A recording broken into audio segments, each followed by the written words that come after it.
Haleluya, haleluya, puji Tuhan. Terima kasih kesempatan diberikan bagi saya untuk melayani tempat ini. Ini merupakan pelayanan yang kedua. Yang pertama pada pukul 7 dan yang kedua pada saat ini. Dan sebelum saya akan menyampaikan kebenaran firman Tuhan, saya akan memperkenalkan diri ya. Karena pepatah katakan bahwa tidak dikenal maka tidak disayang. Ya. Nama saya Pastor Steve Londa.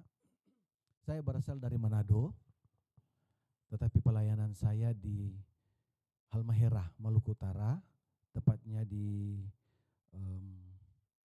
Kabupaten Halmahera Barat, di Jailolo. Saya ke sini bersama dengan istri saya. Istri saya namanya Luciani Inggilina Damar, nama sehari-hari Ing. Kami dipercayai Tuhan untuk mendidik anak 2 orang. Yang pertama umur 13 tahun, namanya Hillary, perempuan. Dan yang kedua umur 7 tahun, namanya Rehuel, laki-laki. Puji Tuhan, Bapak Ibu saudara berkati Tuhan, itu merupakan pengenalan singkat dari saya. Terima kasih kepada Tuhan Yesus yang bisa mempercayakan saya sehingga bisa ada di tempat ini untuk membagi berkat kebenaran firman Tuhan buat sidang jemaat yang ada. Dan terima kasih kepada Ibu Gembala, Bapak Gembala, sidang jemaat yang ada yang sudah menerima kehadiran saya beserta dengan istri saya di tempat ini. Baik, Bapak Ibu diberkati Tuhan, tidak berlambatan lagi. Saya mengajak kita untuk membuka kebenaran firman Tuhan yang saya ambil di dalam Yakobus pasalnya yang pertama.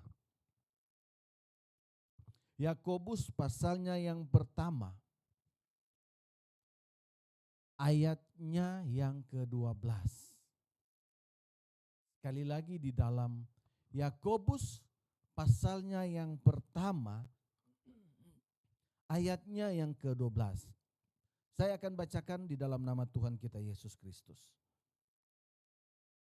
Berbahagialah orang yang bertahan dalam pencobaan. Sebab apabila ia sudah tahan uji, ia akan menerima mahkota kehidupan yang dijanjikan Allah kepada barang siapa yang mengasihi Dia. Puji Tuhan, Bapak Ibu saudara berkati Tuhan. Khotbah pada ibadah Minggu saat ini berbicara tentang bagaimana bertahan dengan iman. Bertahan dengan iman. Sekali kita baca ayat pokok kita dikatakan, berbahagialah orang yang bertahan dalam pencobaan. Sebab apabila ia sudah tahan uji, ia akan menerima mahkota kehidupan yang dijanjikan Allah kepada barang siapa yang mengasihi Dia. Bapak Ibu saudara berkati Tuhan, kita tahu bersama keadaan dunia pada saat ini. Bagaimana saat ini terjadi perang dagang yang begitu hebat antara Cina dan Amerika. Ketika perang dagang ini terjadi, itu dapat berdampak kepada negara-negara yang berkembang, termasuk Indonesia. Berdampak. Perekonomian itu kita sangat terasa, apalagi kita yang hidup di daerah pedesaan. Tingkat belanja itu sangat minim, karena lewat perang dagang, banyak sekali anggaran yang dipangkas oleh pemerintah pusat. Anggaran ini sangat berdampak bagi pembangunan daerah-daerah yang ada, termasuk daerah kami yang ada di Halmahera Barat. Itu terasa. Lewat perang dagang ini tingkat perekonomian masyarakat itu jadi menurun. Oleh sebab itu di tengah gejolak dunia yang semakin hari semakin tidak menentu, firman Tuhan datang pada kita, mengingatkan kita bagaimana kita bertahan di dalam kehidupan dunia yang semakin hari semakin tidak ada kepastian. Amin. Karena bersama dengan Yesus adalah yang pasti. Ya. Saat ini dunia tidak ada kepastian. Kita tidak tahu dunia ini akan mengarah kemana. Teknologi semakin tinggi, tingkat kejahatan pula semakin pesat.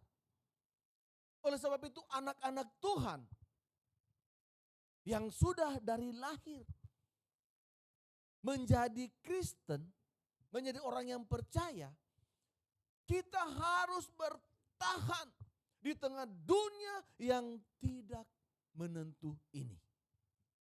Amin. Firman Tuhan katakan, berbahagialah orang yang bertahan. Ya. Kenapa disebut berbahagia orang yang bertahan? Karena kalau kita terjebak dengan kehidupan dunia pada saat ini, maka yang dijanjikan Allah, mahkota itu kita tidak akan miliki.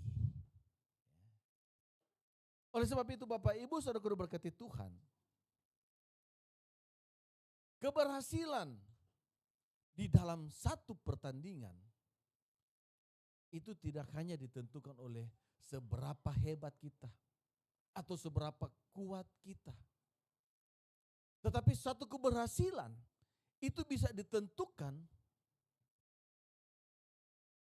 bagaimana kita bertahan di tengah kesulitan dan tantangan yang harus kita hadapi.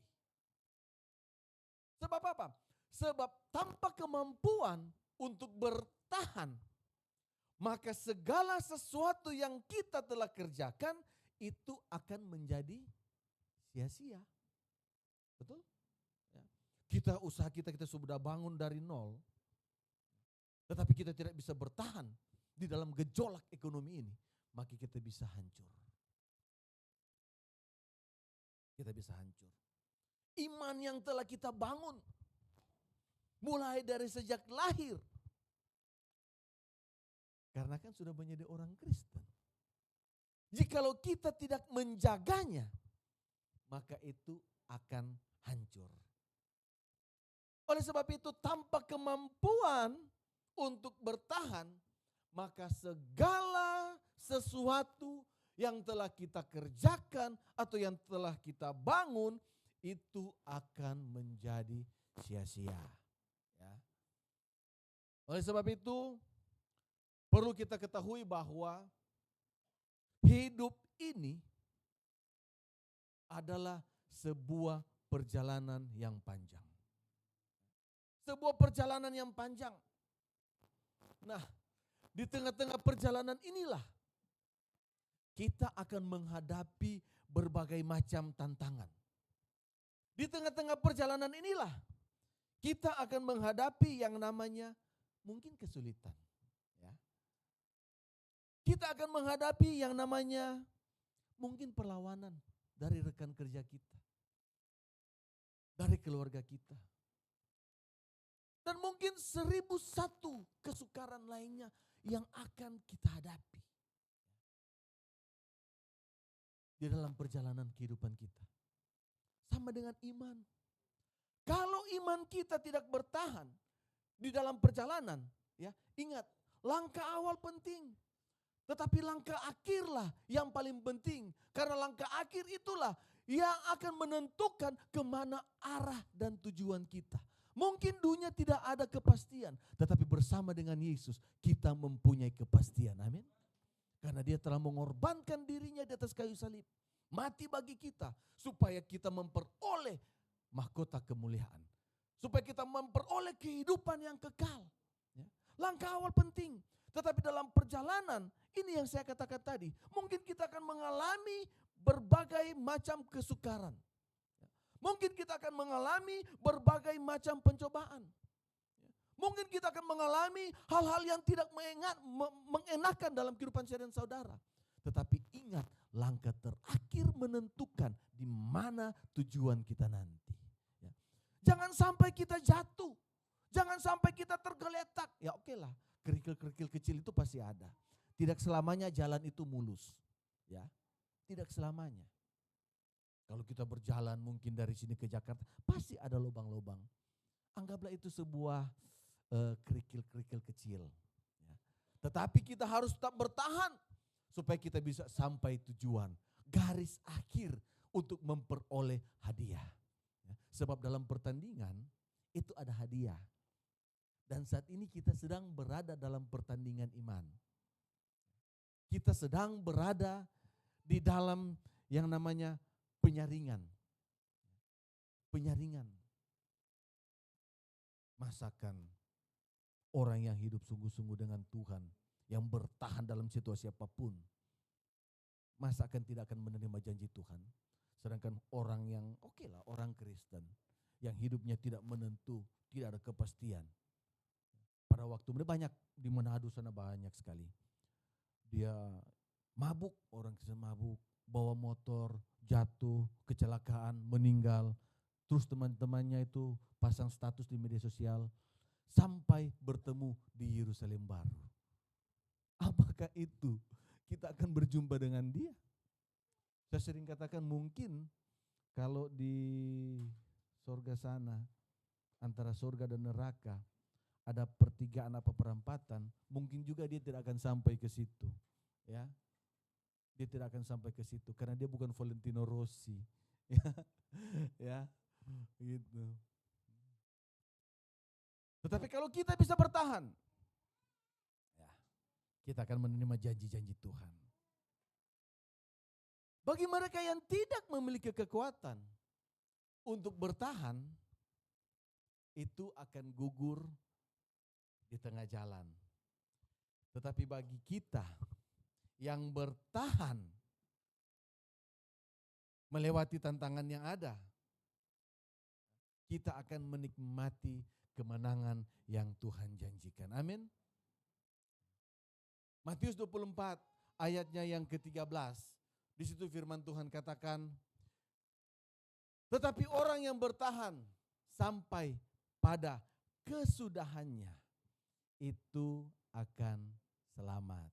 Ya, orang yang bertahan sampai pada kesudahannya itu akan selamat. Oleh sebab itu Bapak Ibu Saudara berkati Tuhan, jika kita ingin menikmati kemenangan, dalam 2 Timotius 4 ayatnya yang ke-7, di situ firman Tuhan katakan, jangan menyerah. Ya, jangan menyerah, tetap bertahan hingga tiba di garis akhir pertandingan iman. Ya. Karena saya katakan tadi, setiap pertandingan pasti ada hadiahnya.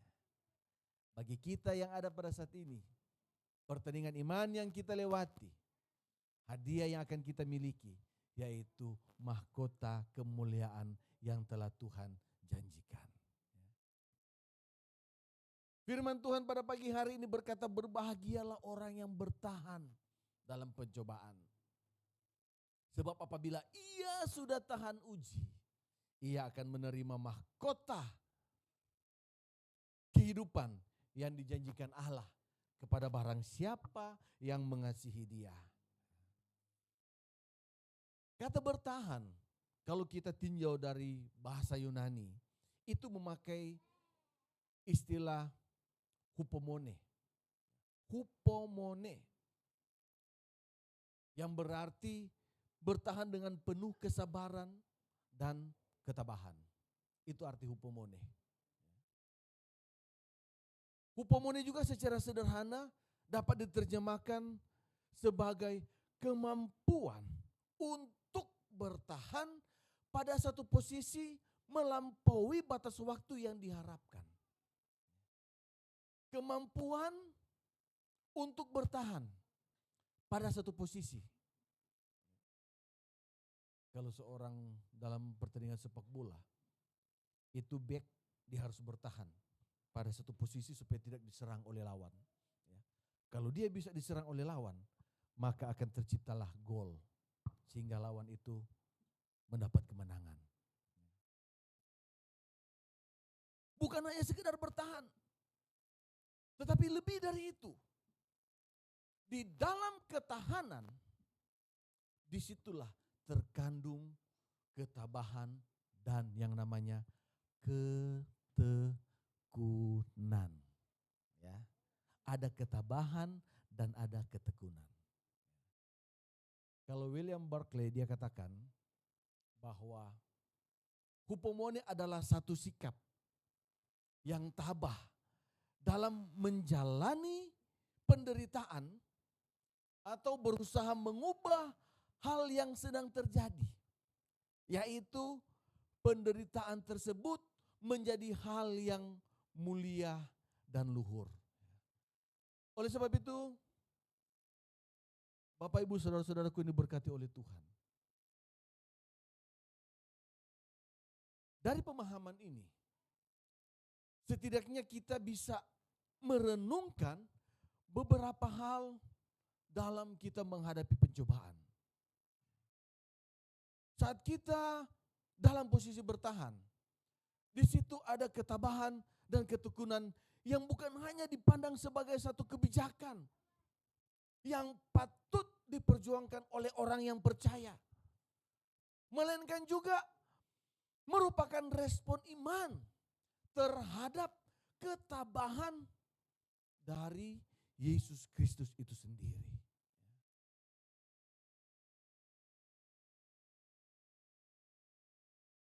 Kita dapat hidup dalam ketabahan dan ketekunan karena Kristus Yesus sendiri yang menjadi modal dan yang menjadi model dari perjuangan saya dan saudara. Sebagai modal, ketabahan Kristus harus kita teladani. Amin. Dan sebagai model, ya,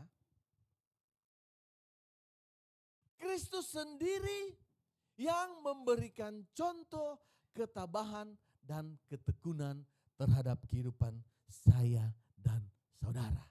Amin.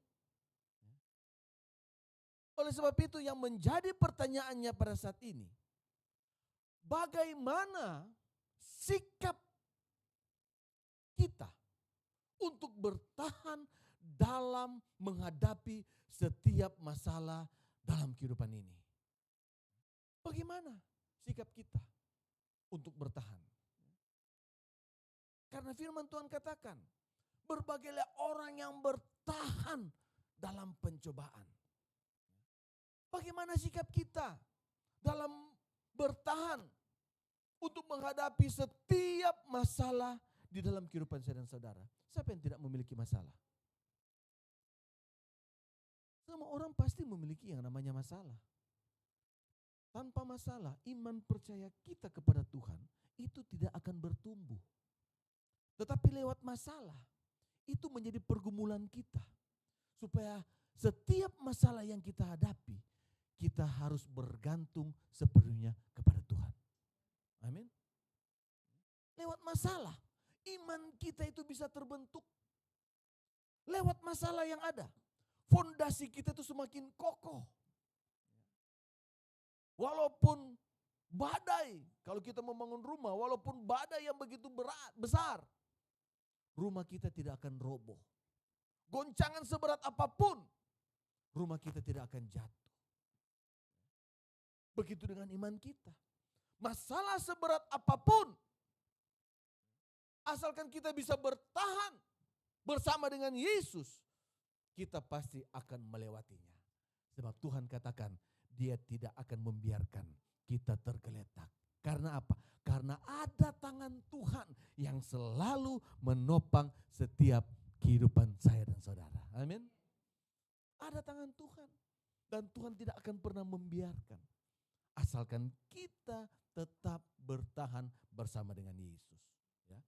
Oleh sebab itu bagaimana sikap kita dalam bertahan menghadapi setiap percobaan yang ada?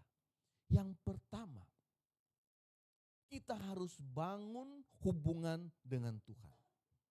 Lewat apa? Bagaimana cara bangun hubungan kita dengan Tuhan? Lewat apa? Lewat doa. Di dalam Alkitab ada satu contoh bagaimana doa merupakan kesukaan baginya. Dalam Daniel 6,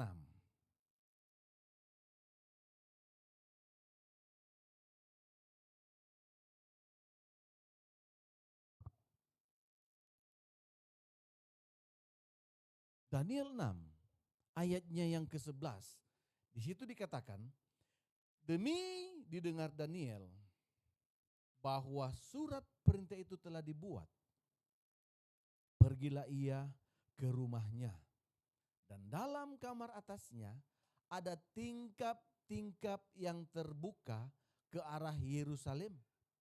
3 kali sehari ia berlutut, berdoa, serta memuji Allahnya seperti yang biasa dilakukannya. Amin. Jadi doa merupakan kesukaan bagi Daniel. Meskipun kita tahu bersama, Daniel ini bekerja sebagai penasihat Raja Darius di kerajaan Median. Ia tetap meluangkan waktu-waktu khusus untuk berdoa kepada Tuhan. Dia selalu meluangkan waktunya untuk selalu berdoa kepada Tuhan. Oleh sebab itu banyak sekali pejabat-pejabat tinggi yang sangat iri kepada Daniel. Mereka iri. Karena Daniel juga disayang oleh raja. Sehingga apa? Sehingga mereka tidak mempunyai alasan untuk menjatuhkan Daniel di hadapan Raja Darius. Apa alasan yang mereka bisa jatuhkan Daniel di hadapan raja? Alasannya adalah dalam hal ibadahnya kepada Allah. Dalam ayatnya yang ke-13 dikatakan, kemudian mereka menghadap raja dan menanyakan kepadanya tentang larangan raja.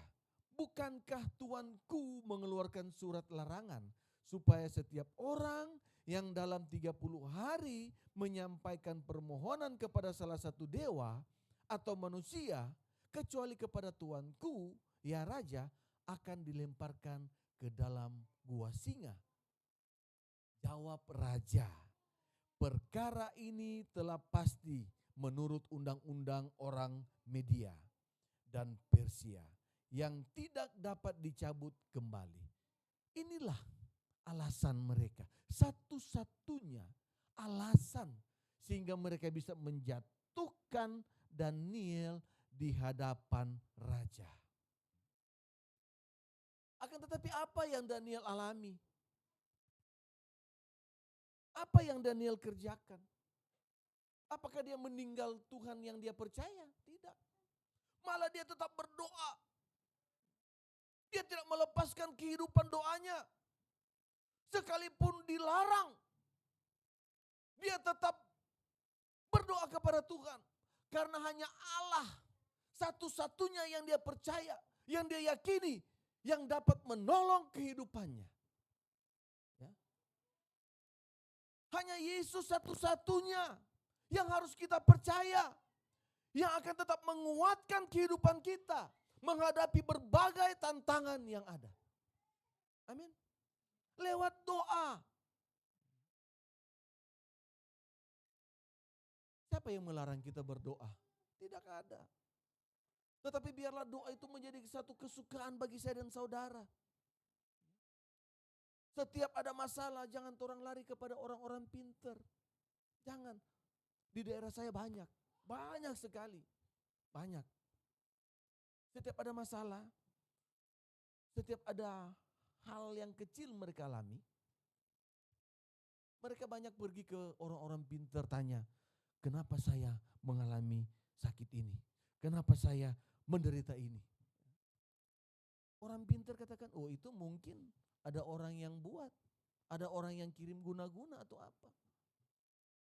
Saya tidak pernah percaya dengan itu. Saya tinggal di daerah yang Ibu Gembala dan Bapak Gembala pernah pergi ke tempat saya.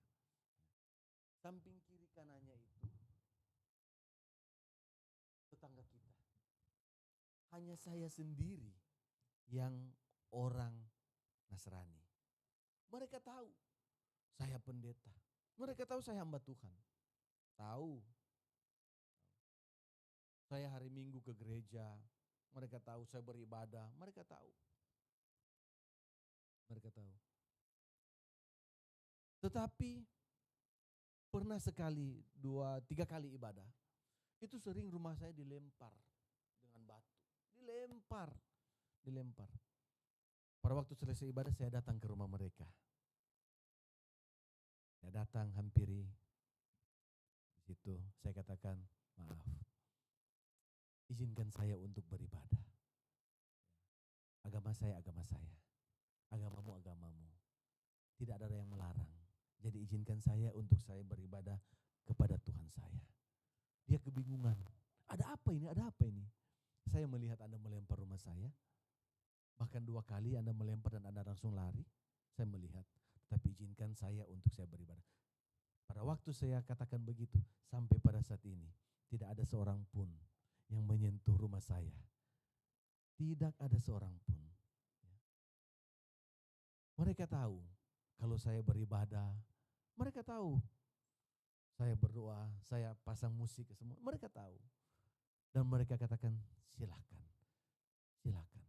Kenapa mereka bisa lunak hatinya? Karena hanya dengan doa. Sebab doa orang benar, firman Tuhan katakan, bila dengan yakin didoakan, maka sangat besar manfaatnya. Amin.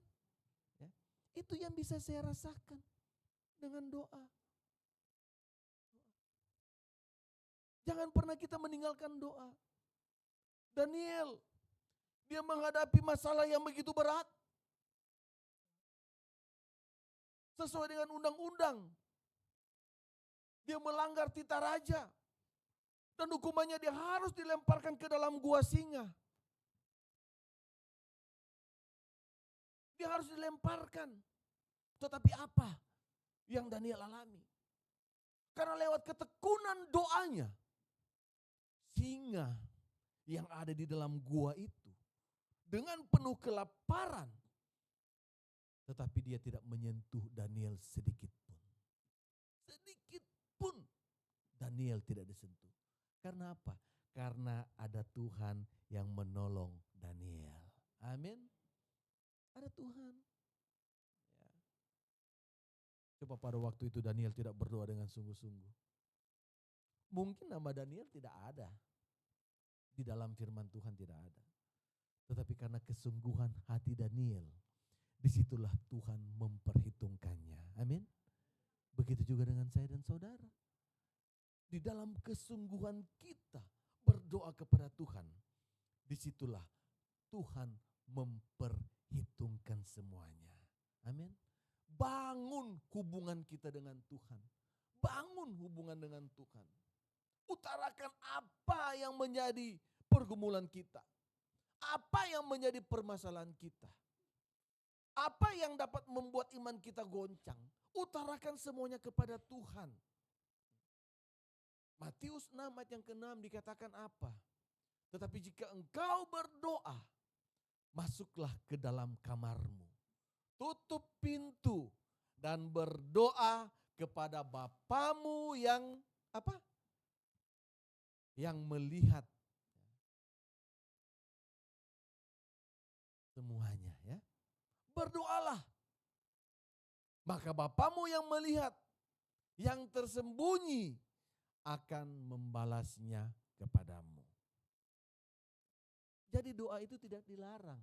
Siapa yang melarang untuk orang berdoa? Tidak ada. Kalau ada yang bilang jangan berdoa, masuk kamar sesuai dengan firman Tuhan. Berdoa kepada Tuhan, utarakan.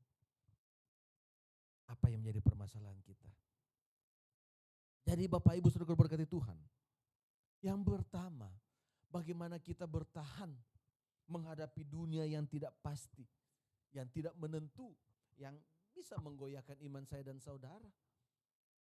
Yang pertama lewat doa. Karena kuasa doa itu sangat besar manfaatnya dalam kehidupan saya dan saudara. Amin. Besar manfaatnya. Poin yang kedua, bagaimana supaya kita dapat bertahan menghadapi gejolak dunia yang ada. Yang kedua, kita harus mempunyai tujuan hidup. Amin. Harus punya tujuan hidup. Paulus yang sebelumnya dikenal sebagai Saulus, dia mengalami perjumpaan yang mengubah hidupnya dengan Tuhan. Dalam perjalanannya menuju ke Damaskus. Dikisahkan di dalam Kisah Para Rasul 9. Paulus. Pada saat itu Paulus menyadari bahwa Yesus Kristus yang menjadi tujuan bagi hidupnya. Dia menyadari bahwa Yesuslah yang menjadi tujuan dalam kehidupannya.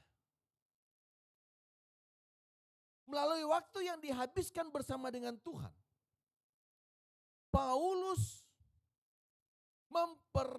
memperoleh atau mempelajari kuasa kasih karunia Tuhan yang mengubah hidupnya dan yang memanggil dia untuk memberitakan Injil kepada semua orang.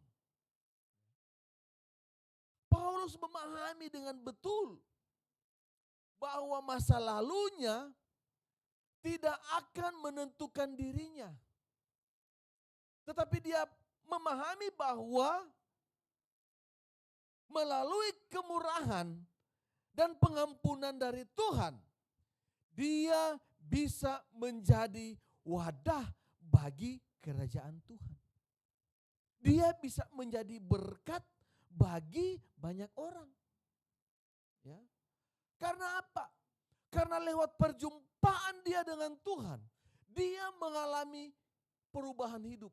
Sehingga apa? Sehingga dalam kehidupannya dia mempunyai tujuan hidup. Apa tujuan hidup dari Rasul Paulus? Tujuan hidup adalah mati untuk Yesus dan menerima mahkota kemuliaan untuk dia nikmati. Amin. Karena pengorbanan Yesus di atas kayu salib itu dapat mengubah kehidupan saya dan saudara. Ya.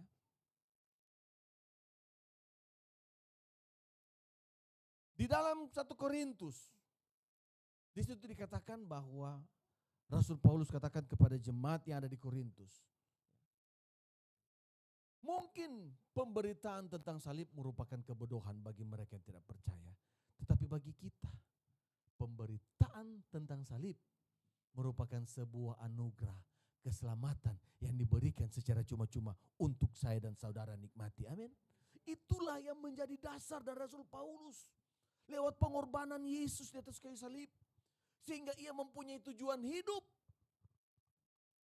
Jemaat Korintus sudah dimasuki oleh berbagai macam ajaran-ajaran sesat. Dia menguatkan kembali. Ingat salib. Ingat pengorbanan Yesus. Kita sudah diselamatkan. Jangan kita jual Yesus untuk kali yang kedua. Hanya untuk apa? Sesuap nasi. Jangan.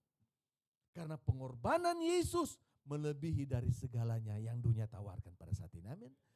Dunia boleh bergejolak.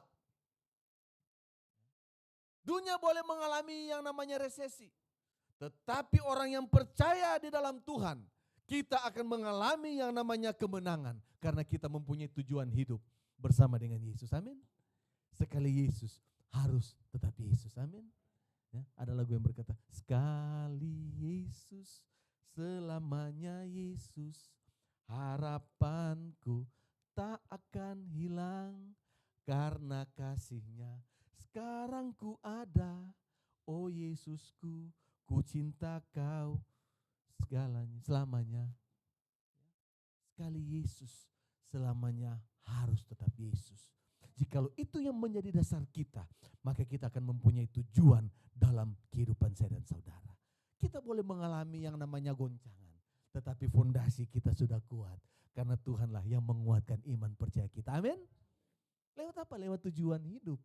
Ya, kalau kita berpikir tujuan kita untuk ya begitu-begitu saja, berarti kita akan masa bodoh. Tetapi kalau kita berpikir dalam suatu perlombaan, kita akan menerima hadiah, maka kita pasti akan berjuang sehingga kita akan mempunyai tujuan hidup yang pasti. Amin. Banyak orang di luar yang berkata hidup ini tidak ada kepastian. Tetapi anak Tuhan harus berkata bahwa hidup ini bersama dengan Yesus memiliki kepastian. Amin. Ya. Kita harus memiliki kepastian. Biarlah orang lain berkata apa, tetapi kita jangan. Ya. Kita harus tetap bertahan.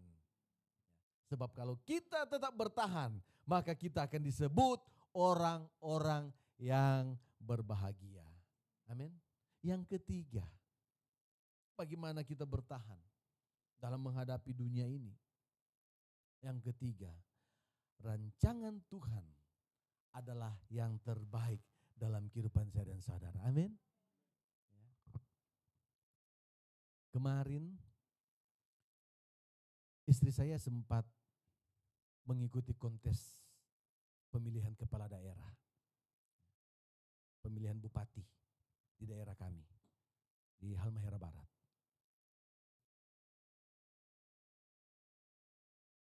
Yang menjadi calon bupatinya adalah tetangga kita. Ya. Istri saya wakil bupati pada waktu itu mencalonkan diri.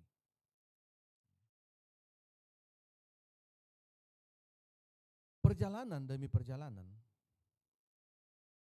kampanye, turun di masyarakat, begitu banyak antusias orang yang menghadiri sosialisasi yang mereka sampaikan, visi misi yang mereka paparkan, begitu banyak. Tetapi pada akhirnya rancangan Tuhan selalu yang terbaik. Amin. Walaupun Tuhan belum izinkan untuk mereka memimpin daerah kami, saya katakan bahwa apa yang Tuhan buat itu selalu baik. Sebab di dalam Yesaya 55 ayatnya yang ke-8, di situ firman Tuhan katakan, sebab rancanganku bukanlah rancanganmu, dan jalanmu bukanlah jalanku. Demikian firman Tuhan. Saya katakan bahwa rancangan Tuhan dalam kehidupan saya dan saudara, rancangan Tuhan dalam kehidupan keluarga kami, itu yang terbaik yang akan Tuhan sediakan. Daerah kami mempunyai hutang yang begitu banyak. Kalau saja, saya katakan, kalau saja kalian memimpin, itu kasihan orang-orang yang ada di bawah, yang menjadi tim sukses, pasti akan berkelahi. Berkelahinya karena apa? Ujung-ujungnya karena masalah perut. Ya, masalah perut. Jadi Tuhan mungkin belum izinkan karena ada sesuatu yang tidak bisa menjadi berkat bagi banyak orang. Itu yang saya katakan. Ikut saja apa maunya Tuhan. Ikut saja rancangan Tuhan. Karena rancangan Tuhan selalu yang terbaik dalam kehidupan kami keluarga. Itu yang saya katakan kepada istri saya. Bapak Ibu Saudara berkati Tuhan. Sebagai manusia mungkin kita tidak mengerti jalan-jalan Tuhan. Mungkin kita tidak mengerti setiap rancangan. Mungkin kita tidak mengerti setiap rencananya dalam kehidupan saya dan saudara.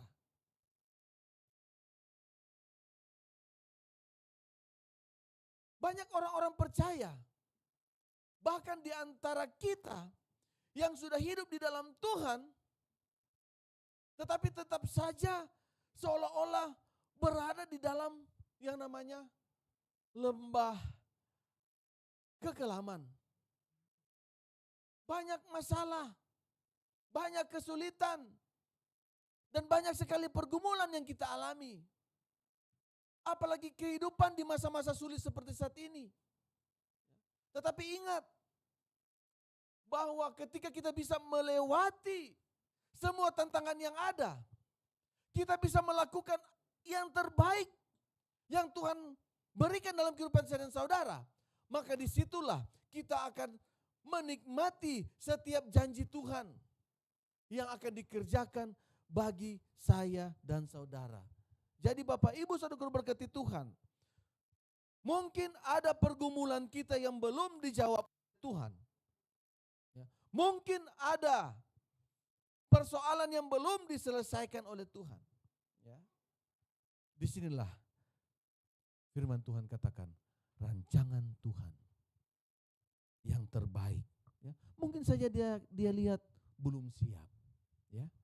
Belum siap. Kita belum siap untuk menerimanya. Kalau saja diberikan, ini mungkin iman kita bisa jatuh. Kita bisa terlena. Kalau saja diberikan. Oleh sebab itu dia ingin untuk kita tetap bergumul bersama dengan dia. Sebab firman Tuhan katakan, rancanganku bukanlah rancanganmu. Dan jalanmu bukanlah jalanku. Mungkin itu yang Tuhan inginkan. Kita harus tetap bergumul dengan dia. Kita harus tetap mengandalkan dia dalam kehidupan saya dan saudara. Karena seperti tadi yang saya katakan, di dalam pergumulan kita dengan Tuhan, itulah yang menjadi fondasi dalam kehidupan saya dan saudara. Itu yang dapat menguatkan iman percaya kita. Oleh sebab itu Bapak Ibu Saudara berkati Tuhan, hidup kita adalah sebuah perjuangan. Di mana kita akan menghadapi banyak sekali tantangan dan pencobaan. Namun disinilah kita dituntut untuk kita tetap terus bertahan. Di sini kita dituntut untuk kita tetap terus kuat.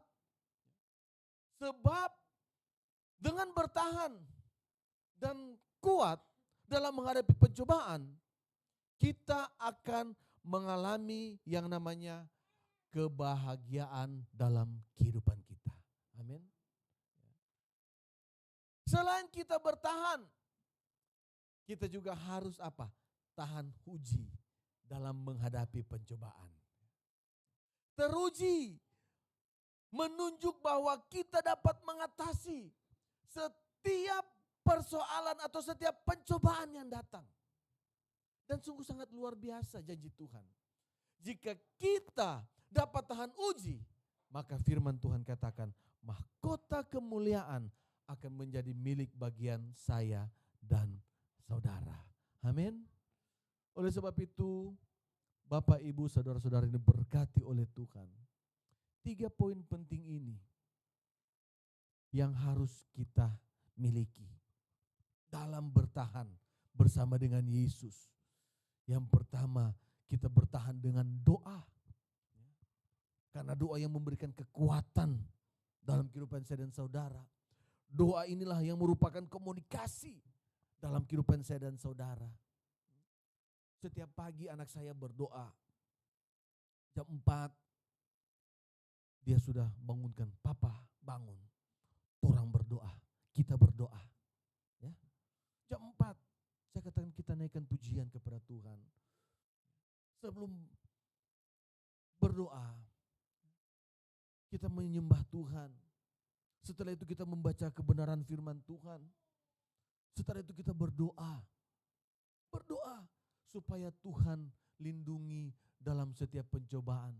Supaya Tuhan memberikan kekuatan kalau kita menghadapi pencobaan. Setiap hari saya mengajarkan anak-anak saya untuk tetap bertahan bersama dengan Tuhan. Karena ketika kita bertahan dengan Tuhan, maka saya ajarkan kepada kita akan menerima janji-janji Tuhan. Begitu juga dengan kita. Jikalau kita bertahan bersama dengan Tuhan, maka kebahagiaan akan kita nikmati. Amin. Yang pertama doa. Yang kedua, kita harus mempunyai tujuan hidup. Paulus, tujuan hidupnya adalah memperoleh mahkota kemuliaan. Ya, dia katakan bahwa mati adalah keuntungan. Ya, mati adalah keuntungan bagi dirinya. Karena dia percaya bahwa pelayanannya bersama dengan Yesus tidaklah sia-sia.